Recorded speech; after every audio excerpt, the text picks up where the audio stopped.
Korang pernah tak nak belajar something but your parent tak support you sebab dia rasa macam bidang yang you nak tu adalah bidang yang tak akan menghasilkan duit. So it is something that happened to me years ago. So actually I love fashion so much. So dulu sebelum masuk university, Yus pernah cakap to my parents that I want to be a fashion designer, I want to study fashion and all. But you know lah, macam parents, dia bukan sebenarnya tak bagi, tapi dia lebih kepada risau that you cannot succeed in the bidang that you like. So that happened to me, and my dad, dia suggest that, oh you Iqmal belajarlah architecture, sebab tu something like design juga kan, sama lah macam fashion kan. But I was like macam, at first of course lah, I believe siapa yang hadapi macam ni juga mesti akan rasa macam your parent being unsupportive and all. But at the end, yelah, I have to follow my parents juga, which is belajar in architecture field, and I studied in UIA. So after that belajar setahun in the foundation, then baru ada kita pecah,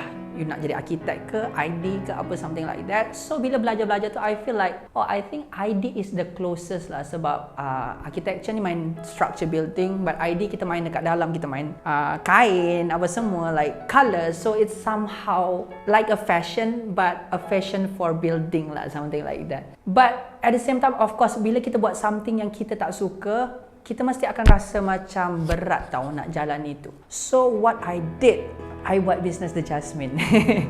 So because you know, like I want to nak puaskan hati orang tua, but at the same time I want to fulfill my dream too, which is in fashion. And the easiest thing that I can enter in fashion industry is selling tudung lah. It's fashion too kan. So basically, you still buat lah macam ada free time, you focus business, and then I focus on belajar, bla bla bla bla bla bla. Sampailah ke almost ke final year, which is you dah rasa frustrated dah, sebab masa tu macam orang lain dah sukses dan buat business, you tak sukses lagi. So macam I set my goal macam after aku graduate 1 tahun aku tak sukses, memang aku akan balik ke ID like that. So when we don't have a restu daripada orang tua, mesti somehow, I don't know, this is like, you percaya tak percaya, but restu tu is very powerful tau. Macam after graduated, memang business masih slow. Dia macam okay, getting up. Lepas tu at one point macam, oh aku dah tak tahu nak buat apa. Lepas tu drop.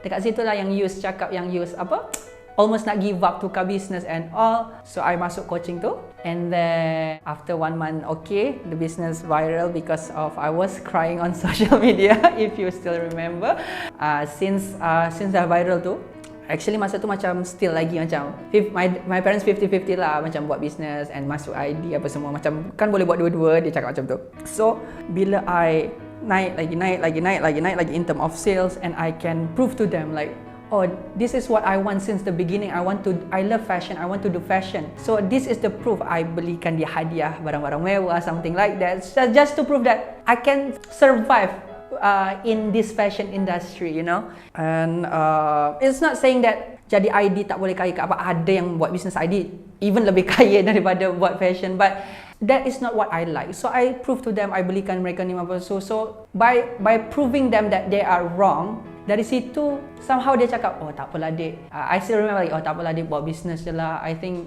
macam dia dah trust lah that, oh you ternyata memang betul good in fashion. It's not because just it's somehow like what they see as a hobby, but it's something that I am passionate of.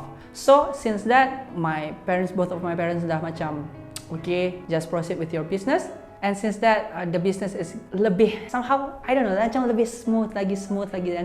So yeah, so if you tak dapat restu dari orang tua, I think what you can do is just like prove to them that they are wrong somehow.